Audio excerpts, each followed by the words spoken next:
Hello friends, మన price action Telugu ఛానల్లోకి మిత్రులందరికీ స్వాగతం. ఇక్కడ ఫ్యూచర్ అండ్ ఆప్షన్స్లో ఉన్న స్టాక్స్ ఏవైతే ఉన్నాయో వాటి యొక్క హీట్ మ్యాప్ అనేది అబ్జర్వ్ చేస్తే, అయితే హీట్ మ్యాప్ ఇక్కడ మనం ఏంటంటే లాంగ్ బిల్డప్, షార్ట్ బిల్డప్ అలా అబ్జర్వ్ చేస్తూ ఉన్నాం. లాంగ్ బిల్డప్ అనేది చూసుకున్నట్టయితే అంటే ఇది తీసేసామనుకోండి నార్మల్గా అనమాట, అంటే టాప్ గెయినర్స్ ఇవన్నీ కిందకు వెళ్తూ ఉంటే మనకి టాప్ లూజర్స్ అనేది రావడం జరుగుతుంది. దగ్గర దగ్గర 200 స్టాక్స్ ఉన్నాయి ఫ్యూచర్ అండ్ ఆప్షన్స్లో అప్రాక్సిమేట్గా. సో టాప్ లూజర్స్లోనే హెచ్డిఎఫ్సి లైఫ్ ఇవి కనిపిస్తూ ఉన్నాయి, ICICI general insurance. I think insurance కంపెనీస్లో కొంత వీక్నెస్ అనేది కనిపిస్తుంది, దాని గురించి చూద్దాం. అయితే ఇక్కడ లాంగ్ బిల్డప్ అనేది మనం ఎనేబుల్ చేసుకుంటే కోఫోర్జ్, దివిస్ ల్యాబ్స్ 2 స్టాక్స్ అనేది కనిపిస్తూ ఉన్నాయి. మనం ఏం చేద్దాం అంటే ఒకసారి టెస్ట్ చేద్దాం, కోఫోర్జ్ ఎందుకు లాంగ్ బిల్డప్ ఉంది, దివిస్ ల్యాబ్స్లో లాంగ్ బిల్డప్ ఎందుకు ఉంది అనేది ఒకసారి చూద్దాం. అండ్ దాని తర్వాత మనకి జియో ఫైనాన్షియల్స్ కూడా వెరీ ఇంట్రెస్టింగ్గా ఉంది. ఫైన్, చూడండి కోఫోర్జ్ అనేది ప్రీవియస్గా రెసిస్టెన్స్ ఉంది. ఇది 24,000 ఫిబ్రవరి, అంటే ఈ సంవత్సరమే ఫిబ్రవరి మంత్లో ఒక హై క్రియేట్ చేసి సిగ్నిఫికెంట్ డ్రాప్ అనేది జరిగింది. అక్కడి నుంచి కూడా మళ్ళీ ఈ యొక్క లెవెల్ని బ్రేక్అవుట్ చేయడానికి ట్రై చేస్తుంది. సో ప్రాబ్లం ఏంటంటే ఇక్కడ రెసిస్టెన్స్ ఉందని చెప్పేసి అమ్మేవాళ్ళు అమ్ముతున్నారు, ఇక్కడ రెసిస్టెన్స్ని బ్రేక్అవుట్ చేస్తుంది అని బై చేసేవాళ్ళు బై చేస్తున్నారు. అందుకని ఓపెన్ ఇంట్రెస్ట్ అనేది పెరిగింది. బట్ ఎనీహౌ ప్రైస్ అయితే రైజ్ ఉంది కాబట్టి ఇది లాంగ్ బిల్డప్ అనేది సజెస్ట్ చేస్తుంది. బట్ ఎనీహౌ ఇక్కడ మనకి ఇంపార్టెంట్ రెసిస్టెన్స్ ఉంది కాబట్టి రిస్క్ రివార్డ్ అనేది అంత ఫేవర్గా ఉండదు. ఒకవేళ ఏదన్నా మనం తీసుకోవాలి రిస్క్ అనుకుంటే ఫస్ట్ 5 మినిట్స్ క్యాండిల్ రేపు పొద్దున ఏదైనా గ్రీన్లో ఉంటే దాన్ని ఏదైనా లాంగ్ అనేది ప్లాన్ చేసుకోవచ్చు. నెక్స్ట్ మనం చూసింది ఏంటి, దివిస్ ల్యాబ్స్ కదా. సేమ్ దివిస్ ల్యాబ్స్ కూడా అదే సిచ్యువేషన్ అనేది కనిపిస్తుంది. చూడండి ఇక్కడ వీక్లీ టైం ఫ్రేమ్లో ప్రీవియస్ రెసిస్టెన్స్ లెవెల్ అనేది ఇక్కడ ఉందన్నమాట. అక్టోబర్ 2021లో, ఇది 2-3 ఏళ్ళు క్రితంది. ప్రస్తుతం ఏంటంటే బ్రేక్అవుట్ చేయడానికి రెడీగా ఉంది విత్ సాలిడ్ క్యాండిల్ అని చెప్పేసి చెప్పుకోవచ్చు, విత్ గ్రేట్ వాల్యూమ్. చూడండి ఎంత పెద్ద వాల్యూమ్ అనేది వచ్చిందో ఈరోజు. సో ప్రాబ్లం ఏంటంటే పార్టిసిపెంట్స్ ఏం ఎక్స్పెక్ట్ చేస్తున్నారంటే దీంట్లో ఇంకా పైకి వెళ్తుంది, ఈ లెవెల్ అనేది బ్రేక్అవుట్ చేసుకుని అని ఎక్స్పెక్ట్ చేయడం అయితే జరుగుతుంది. ప్రాబ్లీ ఆ యొక్క రీజన్ వల్ల లాంగ్ బిల్డప్ అనేది చూపిస్తుంది. Right, I mean long buildup అని కాదు, ప్రైస్ పెరుగుతుంది, ఓపెన్ ఇంట్రెస్ట్ కూడా పెరుగుతుందని చెప్పేసి చెప్పుకోవచ్చు. ఇక మేజర్గా ఒకసారి ఏం చేద్దామంటే షార్ట్ బిల్డప్కి వెళ్దాం. హెచ్డిఎఫ్సి లైఫ్, ఈఎఫ్సి అనేది కనిపిస్తుంది. ఒకసారి హెచ్డిఎఫ్సి లైఫ్ కూడా చెక్ చేద్దాం. హెచ్డిఎఫ్సి లైఫ్ అనేది చూద్దాం. హెచ్డిఎఫ్సి లైఫ్ ఇన్సూరెన్స్, ఇక్కడ చూడండి. సో మనం అబ్జర్వ్ చేస్తే ప్రీవియస్గా ఒక ఇంపార్టెంట్ రెసిస్టెన్స్ అయితే ఉంది వీక్లీలో, బట్ అక్కడ దాకా అయితే వెళ్ళలేదు, ఈ హైని టచ్ చేయలేదు. బట్ బిఫోర్ దట్ ఏంటంటే ఈ ప్రీవియస్గా ఏదైతే రెసిస్టెన్స్ లెవెల్స్ ఉన్నాయో అన్నీ బ్రేక్ చేసుకుని పైకి వెళ్ళింది. కొద్దిగా ప్రాఫిట్ బుకింగ్ అని చెప్పేసి చెప్పుకోవచ్చు. బట్ ప్రీవియస్గా మనం అబ్జర్వ్ చేస్తే ఇక్కడ చూడండి షూటింగ్ స్టార్ జరిగింది. అంటే హై లెవెల్కి లాగానే ఏమవుతుందంటే ప్రాఫిట్ బుకింగ్ జరుగుతుంది. రఫ్గా 745, 750 లెవెల్ దగ్గర స్ట్రాంగ్ రెసిస్టెన్స్ ఉందని చెప్పేసి చెప్పుకోవచ్చు. Okay, so probably shooting star వల్ల కొంతమంది ఎంట్రీ తీసుకొని ఉండొచ్చు. అంటే టెక్నికల్గా మనం చూస్తే ఇక్కడ చూడండి ఒక ట్రెండ్ లైన్ కూడా బ్రేక్అవుట్ అయింది.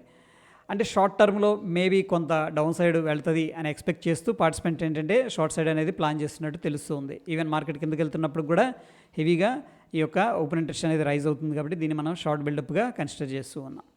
రైట్, ఇక్కడ దాకా అయితే క్లియర్గా ఉంది. అండ్ ఒకసారి పిఎఫ్సి కూడా చూద్దాం. చాలామంది పిఎఫ్సి స్టాక్స్ అనేది హోల్డ్ చేస్తూ ఉన్నారు. పవర్ ఫైనాన్స్ కార్పొరేషన్, అండ్ దీంట్లో ప్రస్తుతానికి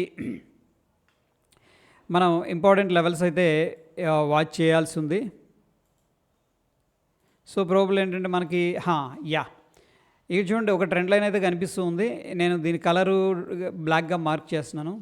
ఈ యొక్క లెవెల్ దగ్గర మనకి సపోర్ట్ తీసుకుంది, ఇక్కడ సపోర్ట్ తీసుకుంది, బట్ ఇక్కడ సాలిడ్ క్యాండిల్ వచ్చింది కదా. So probably participants down side వెళ్తుంది. అట్లీస్ట్ ఇమీడియట్గా ట్రెండ్ లైన్ మనకి ఇక్కడ కనిపిస్తుంది బిగ్గరగా 460, 470 ఆర్డ్ లెవెల్లో దాన్ని అయితే ఎక్స్పెక్ట్ చేస్తున్నట్టు అనిపిస్తుంది. ప్రాఫిట్ బుకింగ్ లాంటిది ఇది కూడా.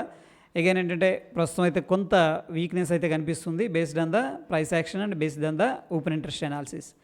ఇక అయితే ఫ్రెండ్స్ మనకి నిఫ్టీ అనేది ఒకసారి చూద్దాం. ఎల్లుండి ఉంది ఎక్స్పైరీ. టోటల్ ఓపెన్ ఇంట్రెస్ట్ అనేది చూసుకున్నట్టయితే 25,100 దగ్గర స్ట్రాంగ్గా సిగ్నిఫికెంట్గా ఉంది. ఈరోజు 25,000 దగ్గర ఎగ్జిట్ అయ్యారు కొంత. 25,000 దగ్గర ఎగ్జిట్ అయ్యారు ఎందుకంటే మార్కెట్ క్రాస్ చేసింది కాబట్టి. సో 25,100 దగ్గర కొద్దిగా ఓవరాల్గా చూసుకుంటే రెసిస్టెన్స్ అనేది కనిపిస్తుంది. బట్ ఈరోజు అయితే మాత్రం వెరీ కాన్ఫిడెంట్గా 25,000 పుట్ని అగ్రెసివ్గా అయితే సెల్ చేసినట్టు క్లియర్గా తెలుస్తుంది. సో ఫ్రెండ్స్ ఒక బ్యాలెన్స్డ్ స్టేట్లో ఉంది. ఓకే, సో ప్రాబ్లీ మనం 25,100, 25,000 ఆ రౌండ్ నెంబర్స్ దగ్గర క్లోజింగ్ ఇస్తారేమో చూడాలి ప్రస్తుతం ఉన్న సిచ్యువేషన్లో. ఓకే, దట్ ఈస్ వాట్ మనం ఎక్స్పెక్టేషన్. అయితే ఫ్రెండ్స్ మనకి రేపు బ్యాంక్ నిఫ్టీ ఎక్స్పైరీ ఉంది కాబట్టి ఏ విధంగా ఓపెన్ ఇంట్రెస్ట్ ఉందనేది కూడా చూద్దాం. చూడండి 51,500, ఇటు వచ్చేసరికి 51,000. ఈ రెండింటికి మధ్య ఏంటంటే మార్కెట్ ఆస్కిలేట్ అయ్యే అవకాశం ఉంది. 51,500 అనేది very very important resistance level. And మనం ట్రెండ్ లైన్ కూడా డ్రా చేసుకున్నాం కదా, సో దాన్ని మనం వాచ్ చేయాల్సిన అవసరం ఉంది. ఇది మొత్తం మీద ఏంటంటే Nifty and bank Nifty important levels అని చెప్పేసి చెప్పుకోవచ్చు. ఇక్కడ మనం అబ్జర్వ్ చేసినట్టయితే చూడండి, అడ్వాన్స్ వచ్చేసరికి నిఫ్టీలో 33 కనిపిస్తున్నాయి, డిక్లైన్స్ వచ్చేసరికి 17 కనిపిస్తూ ఉన్నాయి. అండ్ టాప్ గెయినర్స్లో 2 స్టాక్స్ రావడం జరిగింది, Divi's labs, LTI Mindtree. Divi's labs ఈరోజు ఎక్సలెంట్ అనమాట. మనం ఇంతకుముందు మ్యూచువల్ ఫండ్ అనాలిసిస్ చేసినప్పుడు హెవీగా ఈ యొక్క మ్యూచువల్ ఫండ్స్, ఇన్స్టిట్యూషన్స్, ఈ ఫార్మా సెక్టర్ సంబంధించిన స్టాక్స్, హెల్త్ కేర్ సంబంధించిన స్టాక్స్ అనేది బై చేస్తున్నారని చెప్పేసి చెప్పుకున్నాం. దాంట్లో కొంత మొమెంట్ అయితే మనం ఎక్స్పీరియన్స్ అయితే చేస్తూ ఉన్నాం. దాని తర్వాత 0 to 3% టాప్ గెయినర్స్లో భారతీ ఎయిర్టెల్, విప్రో, హెచ్సిఎల్ టెక్, టెక్ మహీంద్రా, దాదాపు ఐటీ స్టాక్స్ కనిపిస్తూ ఉన్నాయి. Okay fine. దాని తర్వాత టాప్ లూజర్స్లో మనం చూసుకున్నట్లయితే హెచ్డిఎఫ్సి లైఫ్, ఇన్సూరెన్స్ కంపెనీలు ఇక్కడ చూడండి, హెచ్డిఎఫ్సి లైఫ్ ఒకటే కాదు, ఎస్బీఐ లైఫ్ ఇన్సూరెన్స్ కానీ, Bajaj Finserv and Shriram Finance, Bajaj Finance అట్లా కనిపిస్తూ ఉన్నాయి. I think something is happening with that అనమాట ఫండమెంటల్గా అని చెప్పేసి చెప్పుకోవచ్చు. ఇక బ్యాంక్ నిఫ్టీ విషయానికి వస్తే అడ్వాన్స్ ఏమో మనకి 9 కంపెనీలుగా డిక్లైన్స్ 3 కనిపిస్తూ ఉన్నాయి.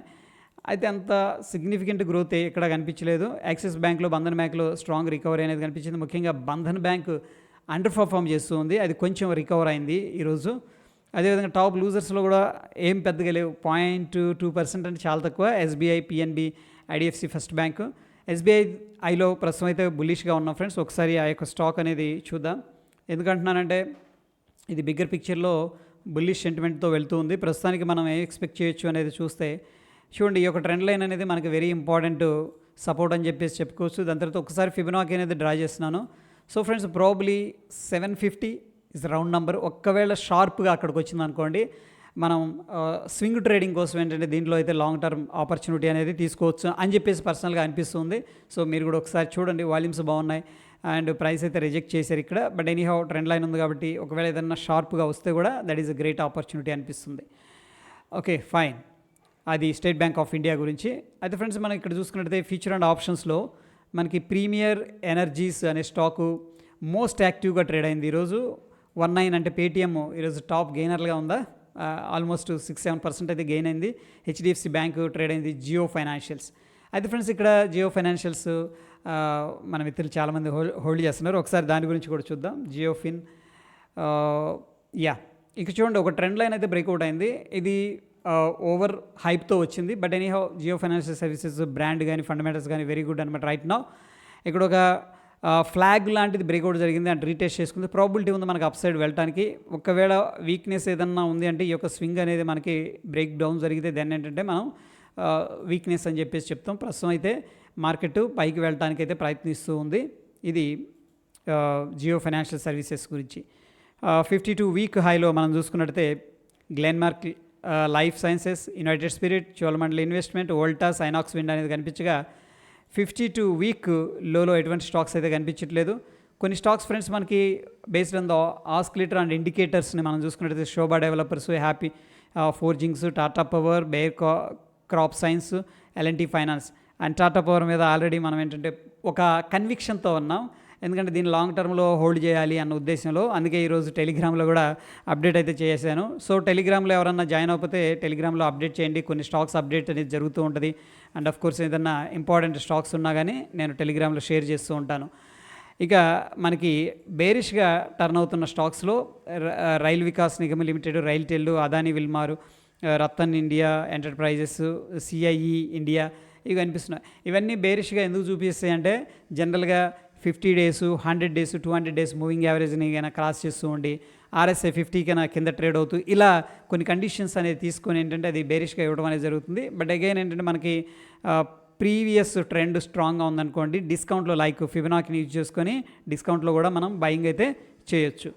ఓకే, అయితే ఫ్రెండ్స్ ఇక్కడ లేటెంట్ వ్యూ అనే స్టాక్ అనేది మనకి RSI అబవ్ 50 అనేది విత్ గ్రేట్ వాల్యూమ్స్తో వెళ్తుంది. సో ఒకసారి ఆ యొక్క స్టాక్ అనేది చూద్దాం. లేటెంట్ వ్యూ అనేది అనలిటిక్స్ చూడండి, ఇక్కడ డైలీ టైం ఫ్రేమ్లో అబ్జర్వ్ చేస్తే గ్రేట్ వాల్యూమ్స్ అనేది వచ్చినాయి. ఓ ఇంపార్టెంట్ సపోర్ట్ దగ్గర అని చెప్పేసి చెప్పుకోవచ్చు. ఇదంతా కూడా సపోర్ట్ జోన్ అని చెప్పేసి చెప్పొచ్చు. ప్రీవియస్గా ఇది సపోర్ట్ జోన్. అక్కడికి వచ్చినప్పుడు మేబీ 1-2 డేస్ ఏదైనా కన్సల్టేషన్ తీసుకోవచ్చు. డెఫినెట్గా ఏంటంటే మనం ఇటువంటి వాటిని వాచ్ లిస్ట్లో పెట్టుకొని ఉంచడం అనేది మంచి పద్ధతి అనమాట. ఎందుకంటే ఎనీ మూమెంట్ వాటిల్లో మళ్ళీ ర్యాలీ అనేది కొనసాగే ఛాన్సెస్ ఉంటుంది. అందుకని ఈ యొక్క పర్టికులర్ స్టాక్ అనేది మనం వాచ్ లిస్ట్లో పెడదాం. దాని తర్వాత మనకి సెల్లో వరల్డ్ లిమిటెడ్ అనేది కూడా బుల్లిష్గా కనిపిస్తుంది. ఒకసారి ఆ యొక్క స్టాక్ అనేది కూడా చూద్దాం. సెల్లో వరల్డ్ లిమిటెడ్ ఇక్కడ చూడండి, ప్రస్తుతానికి దీంట్లో వెరీ ఇంపార్టెంట్ లెవెల్ వచ్చేసరికి 717, రఫ్గా 715, 716, 717 దగ్గర మనకి బ్రేక్అవుట్ అయిందంటే విత్ గ్రేట్ వాల్యూమ్స్ అనేది దీన్ని బై చేసుకోవచ్చు. ఒకవేళ ఏదన్నా స్ట్రిక్ట్గా స్టాప్ లాస్ పెట్టాలంటే 878, ఇంకా స్ట్రిక్ట్గా వెళ్ళాలంటే 900 అనేది స్టాప్ లాస్ పెట్టుకోవచ్చు. ఒకవేళ 15 మినిట్స్ క్యాండిల్ కానీ అలా బ్రేక్అవుట్ అయిందండి. ఎందుకంటే ఈ యొక్క లెవెల్ దగ్గర చూడండి చాలా సిగ్నిఫికెంట్ సపోర్ట్ అయితే తీసుకుంది 870 దగ్గర అండ్ లాంగ్ కన్సల్టేషన్ తీసుకుంది. ఒకవేళ అప్సైడ్ బ్రేక్అవుట్ అయిందంటే దీన్ని మొత్తాన్ని కూడా మనం ఏమంటే అక్యుములేషన్ అని చెప్పేసి చెప్తాం అనమాట. సో ఈ విధంగా కొన్ని స్టాక్స్ అయితే డిస్కస్ చేసుకున్నాం అండ్ ఓపెన్ ఇంట్రెస్ట్ ప్రకారం మార్కెట్ కండిషన్ అయితే ప్రస్తుతానికి మనకి ఇంపార్టెంట్ లెవెల్స్ అనేది డిస్కస్ చేసుకున్నాం. అండ్ స్టిల్ ఫ్రెండ్స్ ఏదైనా మీకు ఏదైనా క్వైరీ ఉందనుకోండి రిగార్డింగ్ ఈ యొక్క కాన్సెప్ట్స్ గురించి కింద కామెంట్ రూపంలో అడగండి, డెఫినెట్గా నేను ఆన్సర్ చేస్తాను. మరొక ఇంట్రెస్టింగ్ ఎపిసోడ్తో మళ్ళీ కలుసుకుందాం. ఫ్రెండ్స్ మీ యొక్క సపోర్ట్ అనేది లైక్ ద్వారా తెలియజేయండి. ధన్యవాదాలు.